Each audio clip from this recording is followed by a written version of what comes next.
I'm about to tell you one of the more haunting stories I've seen in 20 years of journalism. During the COVID-19 pandemic, I found myself in Helena, Montana, having drinks with staff members at St. Peter's Hospital.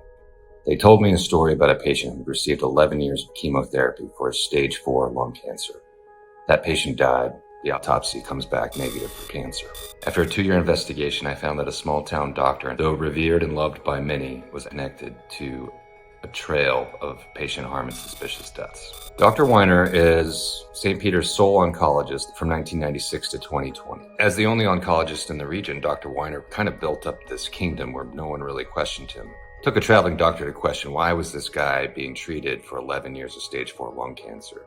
And as he's asking these questions, Scott Warwick declines. His left lung collapses. He's flown to the University of Utah Hospital, and his wife is pulled aside by the doctors there who are trying to figure out what's wrong with him. And according to court records, this doctor tells Lisa, "Do you want an autopsy?" She says, "Yes, I want an autopsy." That autopsy comes back negative for cancer. Through the course of reporting, we identified 10 suspicious deaths.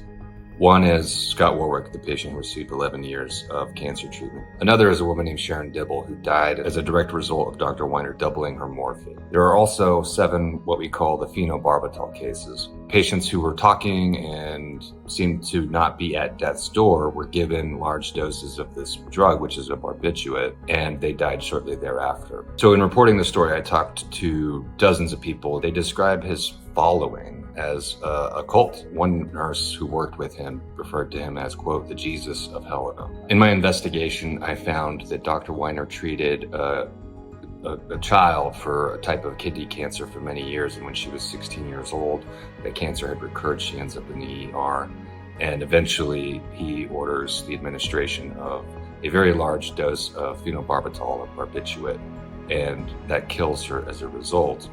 Before he did so, though, he gave the girl a choice in front of her parents. He said, "We can take the medical path or we can take the God path."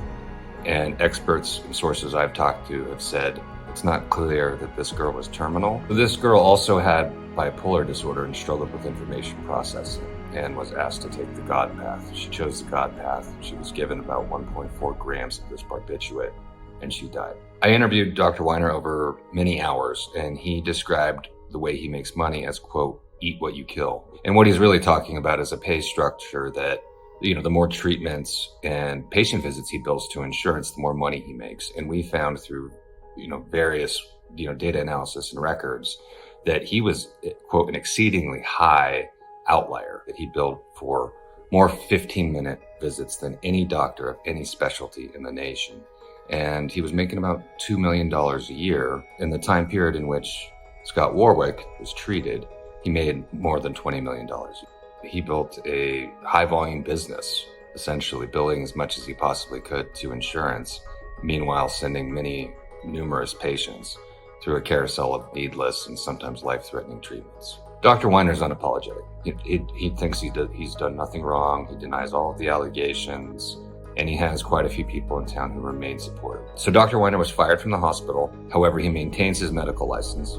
The federal government has sued him for an array of alleged billing fraud charges. He denies those claims. Head to the link in our bio to read my full story.